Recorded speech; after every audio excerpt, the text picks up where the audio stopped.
We're talking about quantitative data, data that's numeric, that has units to it. Last chapter we talked about bar charts and pie charts. One of the graphs is similar to a bar chart. It's called a histogram. So that's one graph for quantitative data. Another we'll learn about is stem and leaf, dot plots, and time plots. I guess we'll technically learn about one more, but that'll be next chapter when we learn about block plots.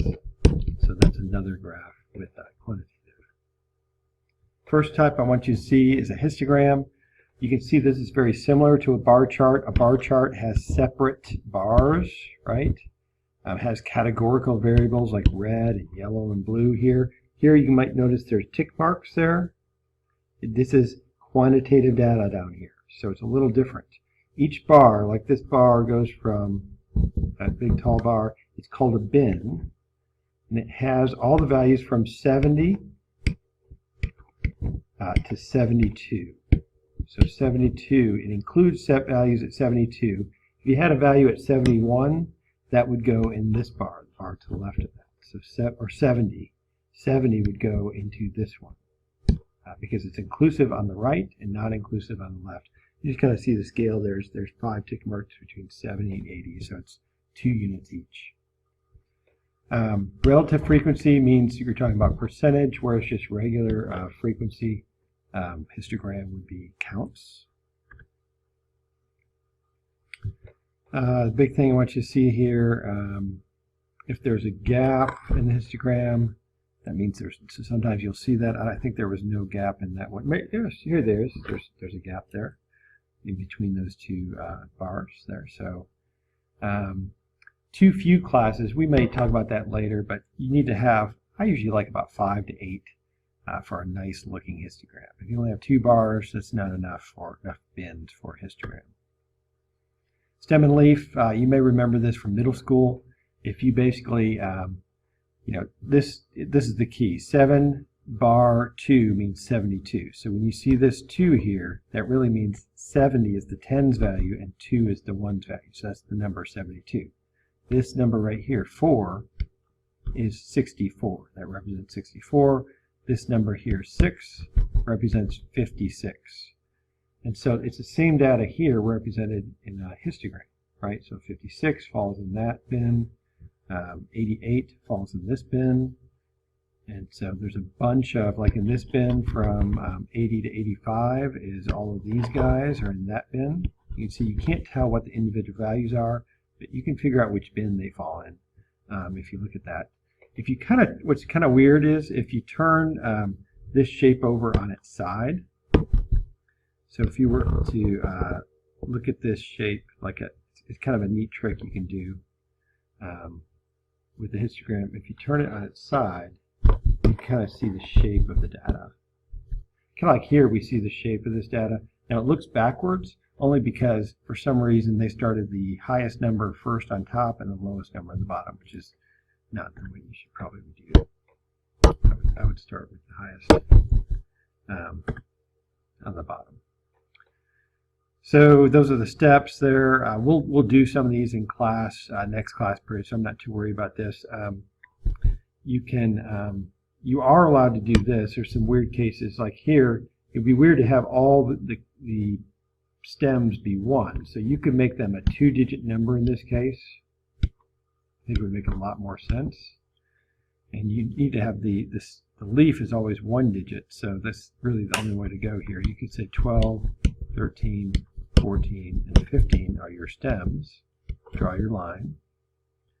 And then so that would be 125, 136, 145, 148, 148, 151. Notice these are in numeric increase in order, like you increase away from the stem there. Sometimes we split the stems. That just means, look at this data. I mean, if you only use a stem of 1 and 2, you can't tell the shape of that data. It looks like 2 pretty tall bars, and that's about it. If you break it up into like groupings of 2 and 1, like this is 20 through 24, this is 25 through 29, this is 10 through 14, this is 15 through 19. So you can see a little bit better the shape of the data there if you look at it that way. This is called a back-to-back. stem plot. It's kind of cool. You might see this. You might even have to make one potentially here. So this is the tens digit in this case, and this is, so this means the number 16. This means the number 18. This means the number 16. This means the number 19, right? So this is the stem for that number as well. There, so you can kind of compare the two distributions side by side. Dot plots, usually the first thing we do in our calculator with this kind of data, and it's just usually, like when I do a dot plot, typically I have the number or the count of something on the left, and then the variable down here with the units. Again, these are quantitative, so you're going to have units like winning time, and then how many times that happened. And so you just get like kind of a dot plot looking thing. So you can just make dots, and well, I mean, I guess it's more like you put dots on. If you have the same values or similar values, you put the dots on top of each other. Is how that works there. Time plot. I don't need you necessarily to make one of these. I need you to just be able to read it. It's usually over time, like in this case, it's days of the week. And you might see a pattern there. It looks like on Mondays, all the Mondays seem to have a pretty long commute to work.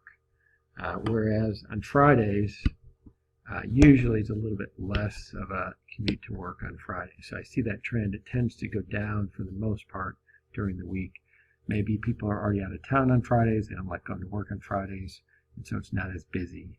We can make some guesses there, but we can definitely observe some patterns in the data. Those are called trends of the data. And a cycle is kind of like a, whoa, I see the cycle. I see that it's periodic there. It keeps on repeating itself, that pattern. So this is kind of an important thing, this screen. My students do this with quantitative data. They'll graph it usually like a dot plot and look at the socks of it. I know that's spelled wrong, but it helps you remember. The first S there is for shape. The C there is for center. S is for spread. We're going to talk about each one of these for just briefly and talk more next lesson about those. And this one, you probably should mention as well. It is O for outlier. And I would throw in that weird category maybe gaps. If you see a hole in the data, some gaps in there, or one value that's all by itself, you might want to mention that. So those are always interesting things to talk about. But shape, center, spread are the three things you really have to hit when you're asked a free response question in AP. That's the kind of stuff you have to talk about. Look at the shape. So look at the overall pattern here. So if you do this, this is not symmetric data. It seems to tail off to the left. This is kind of a silly way of remembering this. But you could say, like, if you were skiing, like if this is a person, kind of a ski slope, that would be too steep and too dangerous to ski down this side. It's too steep. So we ski to the left. This is called a skewed left graph. So you skew in the same direction that you would ski if you were a skier going down a hill. And so if it tails off the left, it is skewed left. If it tails down to the right and it's really steep on the left, it's called skewed right. So that's when the data is not symmetric. And other choices, maybe the data is symmetric. So if the data is symmetric, then like this is perfectly symmetrical around that line. It looks like the same on the left and the right. Same thing here. There's kind of the axis of symmetry. There's the axis of symmetry. Those data seem to be pretty symmetric. This data looks like it's bimodal. It has two humps in it. This data would be unimodal. We'll get to that in a minute. But if it's not skewed or symmetric, it might be uniform. This is the other weird case. You can see it's totally flat across the top. And those are called uniform graphs. You don't see them real often, but it can happen. If a lot of things are equally likely to happen, you might get a uniform graph. The mode is the hump in the graph. So when you see a graph and it looks kind of like that, the mode is usually at the very tallest point. If it has two peaks, like this one right here and right here, that would be bimodal. And occasionally see one with more than two peaks, not real often. You call it multimodal. Uniform distributions have no mode. So this one, because this is just as common as this, there's no real like one that is more common than another, so we just say it doesn't have a mode. They're all the same thing, so there's no mode. Where's the center? So this is, basically asking things like, we're talking about the center, like the mean and the median. So the median is the value in the middle. Like if I had some data here, 1, 3, 7, 20, 25. So if that was my data, the middle number is 7. I put them in the proper order, numeric order, and then I pick the middle value, so that would be the median of the data.